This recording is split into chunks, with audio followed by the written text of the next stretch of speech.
Alright, so now we're moving on to the famous Battle of Coruscant from the beginning of Revenge of the Sith. Which brings me to one of my most fond memories of this game, my first memory actually. The very first thing I wanted to do, I remember this Christmas day of 2005 when I first got this game, the very first thing I wanted to do was play the Battle of Coruscant in instant action, which was my favorite, the first map I wanted to play, the map I wanted to play the most. And I load up the Coruscant map and I realized it was a ground battle. I'm like, what the heck? Where's the Space Coruscant level? It's not in instant action at all. And that was a major disappointment for me, because how could you have one of the most iconic battles in, you're marketing this as, oh, Revenge of the Sith maps, and it doesn't have the most iconic battle in Revenge of the Sith in instant action. What a letdown. Preparing for the time we would face our enemies from the cockpit of a 170. Finally, the day came to earn our wings. The CIS had staged a daring kidnapping of Chancellor Palpatine and was being escorted from Coruscant by a fleet of separatist ships. With only a few veteran pilots on planet, many of the 501st were pressed into service to drive off the Seps and buy time for a pair of Jedi Knights to rescue the Chancellor. Alright, so the scale has been toned down considerably from the film, obviously, but they did a pretty good job with this. We have two classes for space battles. We have pilots and marines. The pilots have a commando pistol and time bombs. The marines have a blaster rifle and a rocket launcher. Now we're getting into our fighter class vehicle here, which is an ARC 170 fighter. And if we wait until the right time to take off, we can take off with the other two guys and form a squad here and have wingmen, which is really cool. I really like to do that, although there's no point to it. And you'll see when we get to the end of the AI's path here, they will divert off into another direction and we'll have to break off for them there. So I like doing that, though. But the way the AI works with the ships is very bizarre, and if you pay enough attention to how they behave, you'll see they behave pretty erratically, and it's pretty random whenever they actually decide to fight one another. So they kind of just, especially because they remain a lot of the same traits from the previous game. And in the previous game, when AI units would take control of fighters, they would just kind of fly around and shoot randomly. They wouldn't even really target anything in particular, it seemed like. Unless they, if they would they would auto-aim at things that were in front of them, but they wouldn't really go out of their way to fight anything in particular. It seemed like they would fly in kind of a random pattern.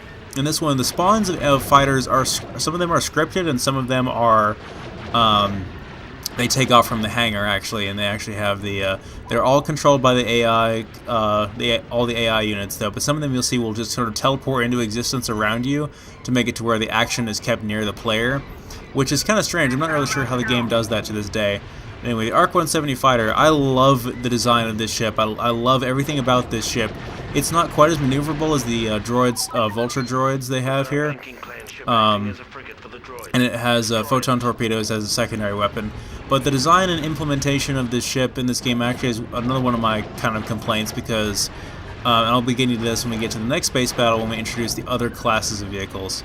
The controls are pretty much the same as the vehicle controls for fighters in the previous game, although now you have the boost, and you can do dodge rolls, and you can do barrel rolls, and all vehicles have a secondary fire. All space vehicles have a secondary fire, at least. So our next objective here, after taking out so many droid starfighters, is to take out this Banking Clan frigate here. The one thing that I noticed is that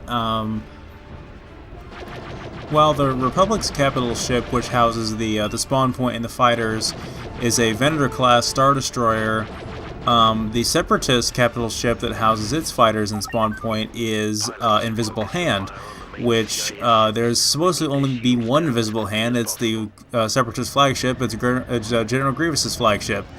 So it doesn't really make much sense for there to be multiple of them, because multiple of them do not exist. Other ships they could have considered would have, I guess, rather them used the Federation core ship. You also have the Commerce Guild support destroyer they could have used, although I don't think that one would have been quite big enough. But again, it's just me nitpicking. You'll have to ignore my nerd moments here. And I suppose it makes sense, really, to give them a ship that's equivalent size that actually has a proper hangar. But anyway, every faction has a frigate class ship as well, that is destructible. The capital ships are not destructible. They do have destructible components to them, such as the engines, the support systems, the communications array, and the bridge, but the ship itself is indestructible. The frigates, though, that was our objective just now, was to destroy the enemy frigate. We have a, I can't remember what that class Star Destroyer is, the smaller one from Episode 2 there. That's our frigate, to the Venator class. We should have 2 of those hovering around the map somewhere. And the Separatists have, obviously, their 2 Banking Clan comms frigates. And they also have 2 core... they have 2 droid control ships, Federation control ships on the map, which are complete NPCs. One of them moves about of its own volition, but as you can see, there's some guys crashing horribly in the hangar here. But they do not have any auto turrets or any kind of AI going on with them whatsoever. They're purely just there for display, really. And they're not actually featured in any instant action maps and participate none at all in the game, really, which is quite a shame.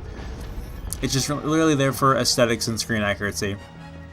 I mean, we've boarded the hangar briefly because I wanted to see if I could kind of sequence break this a little bit and get in here and destroy their auto turrets with the pilot's time bombs, which I can't do, unfortunately. Take down the droid one thing I haven't talked about yet is when you get a certain amount of kills in a certain way, you get a battle reward, which awards you with some bonuses sometimes, some kill streak bonuses almost, sort of. But you need to get that award a certain number of times before you can even unlock it. So we haven't really gotten any of those yet. But you can get one for, getting a certain amount of kills, or getting a certain amount of kills with a single weapon. And a lot of them are, damage increases, defense increases, and new unlockable weapons. Anyway, we can't be let into the inside of the ship yet until we destroy the communications array. So let's get in there and try this better. Like I said, the 2 classes, the pilot will automatically heal the vessel that he has occupied, as he does in the previous game, although you can't use him in ground battles anymore.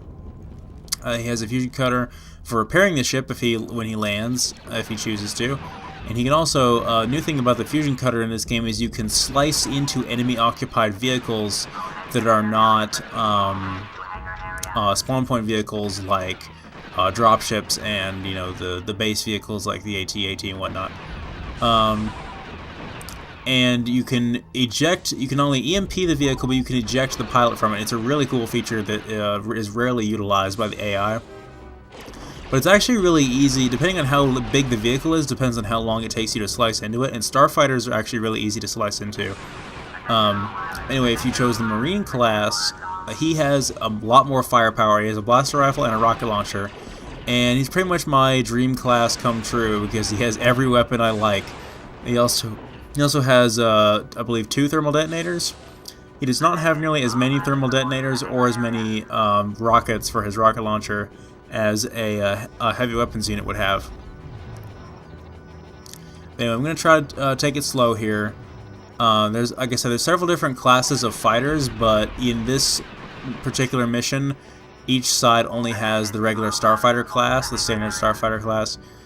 For some reason, if you land your fighter in the enemy hangar and leave it unoccupied for a little while, the game will kill it arbitrarily. It'll just start to dwindle its health and blow up spontaneously.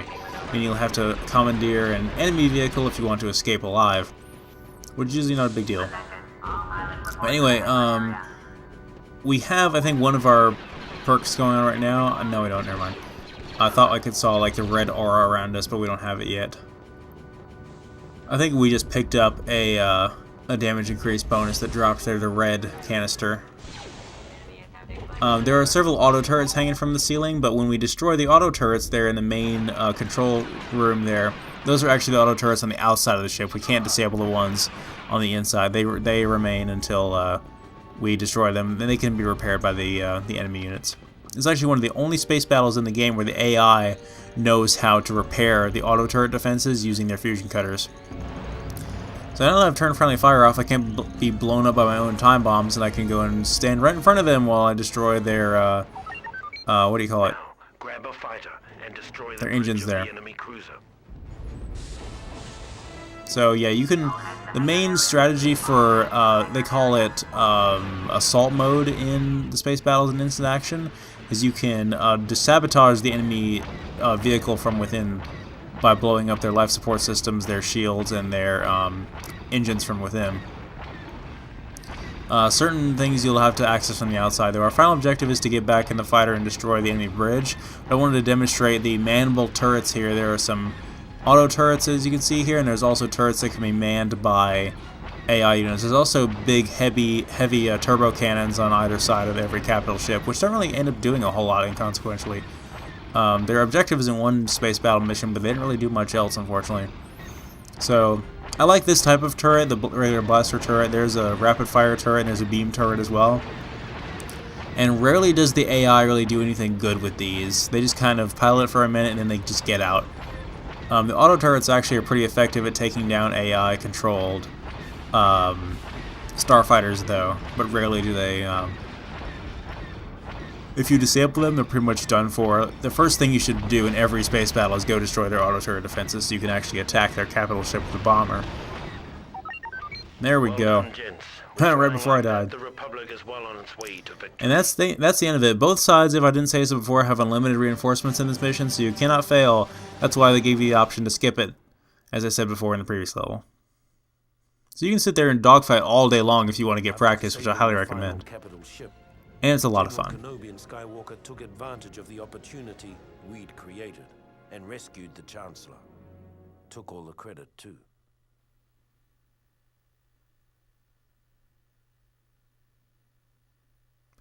Yeah, a lot of AI has a hard time pathfinding, and as a result, they'll crash into things, and there'll be a lot of AI units with negative kills during space battles, unfortunately. It's not perfect, but it works. I nitpick this game only because I love it so much. I've played this game far more than any human being should ever play a game.